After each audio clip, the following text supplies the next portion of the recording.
I didn't know that Black and Hispanic people who move up in social class have lower life expectancies than ones who stay in their lower caste, because the opposite is not true for white people. White people who move up in class have longer life expectancies. And Isabel Wilkerson reasons that this is because of out of place syndrome, that there is so much stress involved with being out of what people assume your caste level is, that it actually shortens their lives. Now, while I didn't know that, it does parallel with my research on the unwritten rules of work, because I have asked my respondents, as you moved up in class through work, did the rules change? And a lot of my white respondents will tell you, even the white women, that there gets to be a point in their careers where they've moved high enough that they can start making the rules of the game, or at least not abide by all of them. And for my Black respondents, particularly Black women, they just felt more under the microscope. It never went away. And many of them who I've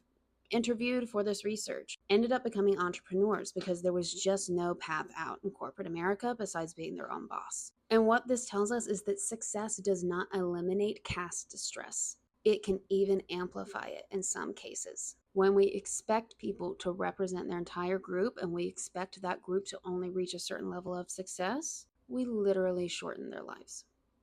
Understanding caste systems doesn't mean that we accept them. And one of the first things we can do about that is recognizing that these patterns are here and that they're not personal failings. They are systemic. That doesn't mean people never make mistakes, but it does mean we have a systemic problem. So if you have imposter syndrome, it's not your head. It's the system working the way it was designed to. And second, I'm frequently asked by people with the unwritten rules of work, how do I play the game without losing my authenticity? Something we need to do across the castes. Wilkerson qualifies the caste as the upper caste is white, middle caste is everything in between white and Black, and then the lower caste is Black people in America. All of us, especially the upper caste, need to ask, who wrote these rules? Who do they serve? And who am I blaming for them? When someone says that's just how we do things, why and who? If you have the power to answer these questions and to do something about them, do it. And use your sphere of influence, regardless of your level within your organization, the caste system, etc. Ask if you're subconsciously enforcing hierarchy. And are you fighting for that second rung?